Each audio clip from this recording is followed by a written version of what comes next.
এই ম্যাচের অনেকটুকু জুড়ে বোধহয় আমরা ভিনিসিয়াসকে নিয়ে কথা বলতে পারি যে ভিনিসিয়াস জুনিয়র আগের রাতে এই কাতারেই জিতলেন ফিফা দ্য বেস্ট। এর পরের ম্যাচে তিনি হলেন দ্য বেস্ট। এখানে অনেক কিছু নিয়ে কথা বলা যায়, অনেক অ্যাঙ্গেল রয়েছে, তবে ভিনিসিয়াসের অ্যাঙ্গেলটাতেই আমরা থাকি। রিয়াল মাদ্রিদ যে 3টা গোল করেছে তার মধ্যে 2টা গোলেই তো ভিনিসিয়াসের সবচেয়ে বড় অবদান। একটা হচ্ছে যে যখন এমবাপে প্রথম গোলটা করলেন, এমবাপের জন্য গোলটা করা ডেফিনেটলি তার ইতিহাসটাকে তিনি নতুন করে লিখেছেন কালকে, যদিও সেটা ওই ইতিহাসের সমান হবে না। 18 ডিসেম্বর 2022, ফাস্ট ফরওয়ার্ড টু 2 বছর, 18 ডিসেম্বর 2024 এমবাপে একটা শিরোপা জিতেছেন, ইন্টারকন্টিনেন্টাল কাপ। তবে ভিনিসিয়াস যেই স্কোয়াডটা করেছেন তখন বক্সের ওখানে, ভিনিসিয়াস চাইলে কিন্তু শটও নিতে পারতেন, ওরকম একটা চান্স তিনি চাইলেই নিতে পারতেন, কিন্তু সেটা তিনি নেননি। ভিনিসিয়াস পরে বলেছেন যে তার কাছে মনে হয়েছে যেখান থেকে ক্লিনিক্যালি গোল করা সম্ভব তিনি সেখানেই, সেজন্য এমবাপেকে পাসটা দিয়েছেন, গোলটা সূচনা হলো। ভিনিসিয়াসের শটটা যখন তিনি পেনাল্টিতে নিয়েছিলেন তখন কিন্তু মানে খুব যে শটের ক্লিনিক্যাল বা অ্যাকিউরেসি কিন্তু অতটা ছিল না, কিন্তু যে শটে যে পাওয়ারটা ছিল সেখানে গোলকিপার বিটেন হয়েছেন। গোলকিপার কিন্তু মানে পারলে ঠেকেও দিতে পারতেন, তার হাতের কাছ দিয়ে গিয়েছে। তবে মানে যেটা হচ্ছে ক্রাউনিং জুয়েল মোমেন্ট, যে আপনি আগের দিন আপনি ফিফা দ্য বেস্ট হয়েছেন, অনেক নাটক গিয়েছে ব্যালন ডিওর নিয়ে নাটক, যে ব্যালন ডিওর মার্কা তারা ঘোষণা করেছিল যে ব্যালন ডিওর তিনি পেয়ে যাচ্ছেন, তিনি পাননি। ঠিক শো শুরু হওয়ার আধা ঘন্টা আগেও মারিও কর্তেগানা তিনি বলছেন যে ভিনিসিয়াস জুনিয়র পেয়ে যাচ্ছেন। তবে এবারেরটা মোটামুটি ইনএভিটেবল মনে হচ্ছিল, কারণ রিয়াল মাদ্রিদের সবাই লুসাইলে, এবং তিনি ফিফা দ্য বেস্ট হলেন।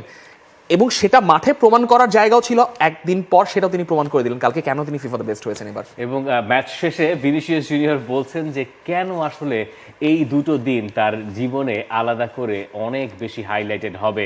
শেষ 2 দিন আমার জন্য কল্পনাতীত, আগের দিন আমি বিশ্বের সেরা খেলোয়াড় হলাম, আর আজ লুসাইলে এমন একটা ম্যাচ জিতলাম আর ম্যাচের সেরা খেলোয়াড় হলাম।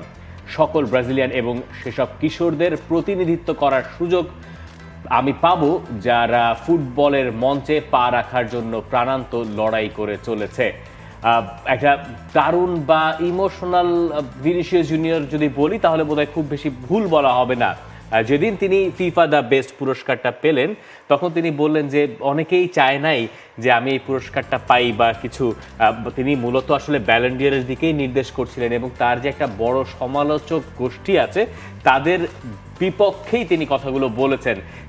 এই যে ফিফা দ্য বেস্ট তিনি জিতলেন, অনেক আরাধ্য তার জন্য, একটা ব্রাজিলিয়ান খরাও যাচ্ছিল সেখান থেকে এইরকম একটা পুরস্কার জেতা তার নিজের ক্যারিয়ারের জন্য, যেটাকে অনেক বেশি সাহায্য করবে। একই সঙ্গে ভিনিসিয়াস জুনিয়র যে লড়াইটা চালিয়ে যাচ্ছেন মাঠ এবং মাঠের বাইরে, সেখানে বোধহয় তার ক্রেডিবিলিটির জায়গাটাকেও আরও বেশি সমৃদ্ধ করে তুলবে ভিনিসিয়াসের এই পুরস্কারগুলো।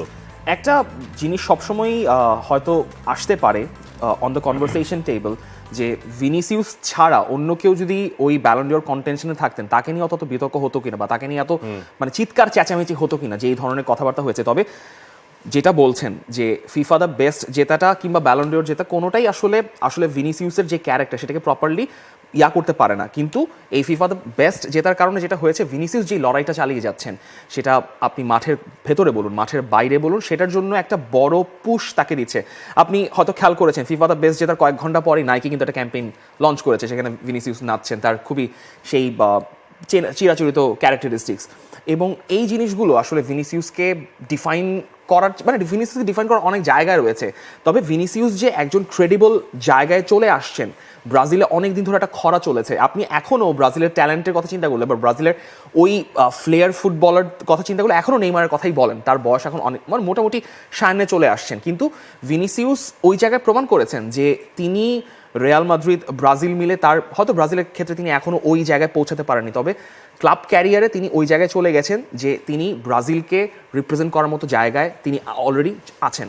এবং আমরা ভাবছিলাম যে নেইমার বোধহয় এই পুরস্কারটা পাবেন, অনেকদিন ধরে এই ধারণাটা ছিল, কিন্তু সেই ব্যারিয়ারটা ভেঙে দিচ্ছিলেন ভিনিসিয়াস জুনিয়র। এবং গেল কয়েক বছর ধরেই মোটামুটি তিনি দরজায় কড়া নাড়ছিলেন যে তাকে ব্যালন ডিওর বা এই যে টপ 3-তে থাকা ফিফা দ্য বেস্ট এই পুরস্কারগুলোতে, এবং ব্যালন ডিওর নিয়ে তো একটা প্রচণ্ড নাটক এবার হয়ে গেল। এরপরে ফিফা দ্য বেস্ট আমার মনে হয় ডিজার্ভিংলি ভিনিসিয়াস জিতেছেন। রিয়াল মাদ্রিদের হয়ে গেল সিজনে তার চ্যাম্পিয়ন্স লিগ জেতার ক্ষেত্রে সবচেয়ে বড় ভূমিকাটা আমার কাছে মনে হচ্ছে ভিনিসিয়াস জুনিয়র। এবং এই মুহূর্তে আপনি যদি চিন্তা করেন মোটা দাগে কিলিয়ান এমবাপে, ভিনিসিয়াস জুনিয়র, এদেরকে আপনি 1v1 সিচুয়েশনে আপনি যদি কোনো প্লেয়ারকে চান যে কাটিয়ে টাটিয়ে গোল করবে বা একক দক্ষতায় গোল করবেন, তাহলে আমার মনে হয় সেখানে 2টা নামের ভেতরে কিলিয়ান এমবাপে, ভিনিসিয়াস জুনিয়র দুইজনই হয়তো থাকবেন। আরও যেটা আমার মনে হয় এই উপলক্ষে কথা বলার সুযোগ আছে, সেটা হচ্ছে ভিনিসিয়াসের ইম্প্যাক্টটা। এই ভিনিসিয়াস যখন সান্তিয়াগো সোলারির আমলে রিয়াল মাদ্রিদে তিনি শুরুটা করলেন, তখন তাকে নিয়ে আসলে প্রবল সমালোচনা হয়েছে। কেন? এবং তাকে রিয়াল মাদ্রিদ ওই সুযোগটাও দিয়েছে। রিয়াল মাদ্রিদ আর ভিনিসিয়াস এই দুটোর যে সম্পর্ক একটা তৈরি হয়েছে, এই ব্যাপারটা ভ্যালু করা প্রয়োজন। কেন? রিয়াল মাদ্রিদ ওই যে সান্তি সোলারির আমলে তাকে শুরু করানো হলো, ওই সময় কিন্তু রিয়াল মাদ্রিদ একটা ট্রানজিশনাল পিরিয়ডের ভেতর দিয়ে যাচ্ছে। আগের বার রোনালদো চলে গেছেন, একটা ফাঁকা স্থান, শূন্য স্থান তৈরি হয়েছে। ভিনিসিয়াসের পরে করলেন কি, যে তাকে তবুও তিনি একজনকে কাটিয়ে যাওয়ার চেষ্টা করলেন। বয়স যেহেতু একেবারে কম ছিল, নানান রকম কাণ্ড কারখানা করতেন, যেটা নিয়ে অনেক সমালোচনা হতো সোশ্যাল মিডিয়াতে, যে কোনো জায়গাতে। এই সব কিছুর পর রিয়াল মাদ্রিদ যেটা তার ব্যাপারে ধৈর্য দেখিয়েছে, তাকে কখনো বসায় দেয় নাই, বা তার সমালোচনা যখন হয়েছে তখন রিয়াল মাদ্রিদ ক্লাবের পক্ষ থেকে বা ক্লাবের কোনো একটা মানুষও কখনো ভিনিসিয়াসের এগেইনস্টে যায় নাই, যেটা তাকে বিশ্বাস করাতে সক্ষম হয়েছে যে সে আসলে এই ক্লাবের ঘরের ছেলে। এবং দেখেন আপনি, এই কার্লো আনচেলত্তি ভিনিসিয়াসকে এমনভাবে ব্যবহার করলেন, তার উপরে এমন আস্থা রাখলেন, দরকার হলে তিনি তার সঙ্গে গিয়ে নাচেনও, এবং তারপরে আস্তে আস্তে ভিনিসিয়াস তার ডেলিভার করাটা শুরু করলেন। যে ভিনিসিয়াসকে অনেকে দেখেন বা সমালোচনা করেন যে মাঠে একটু মেজাজ হারাচ্ছে, এই বোধহয় একটু ঝামেলা করে নিয়ে যাচ্ছে, এর আচরণ বোধহয় এত সুবিধার না, এই জিনিসগুলো আসলে প্রতিপক্ষের কাছে মনে হয়, কিন্তু যাদের ছেলে সে, যে ক্লাবের সে সম্পদ, তাদের কারো কাছে কখনো এরকম কিছু মনে হয় নাই। আপনি খুব দুর্দান্ত একটা পয়েন্ট কিন্তু এখানে নিয়ে আসছেন, সেটা হচ্ছে Vinicius before Carlo Ancelotti, Vinicius after in Carlo Ancelotti এরা।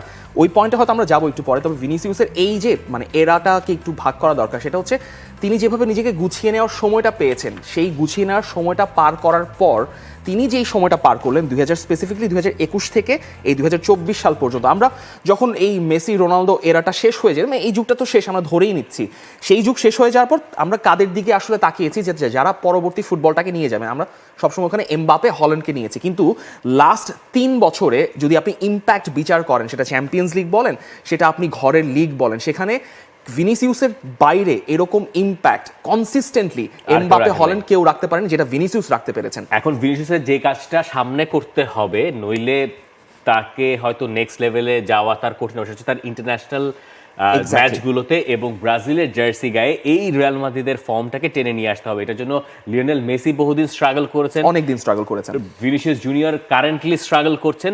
এখান থেকে নিশ্চয়ই তারা একটা সমাধানের পথ খুঁজে বের করবেন।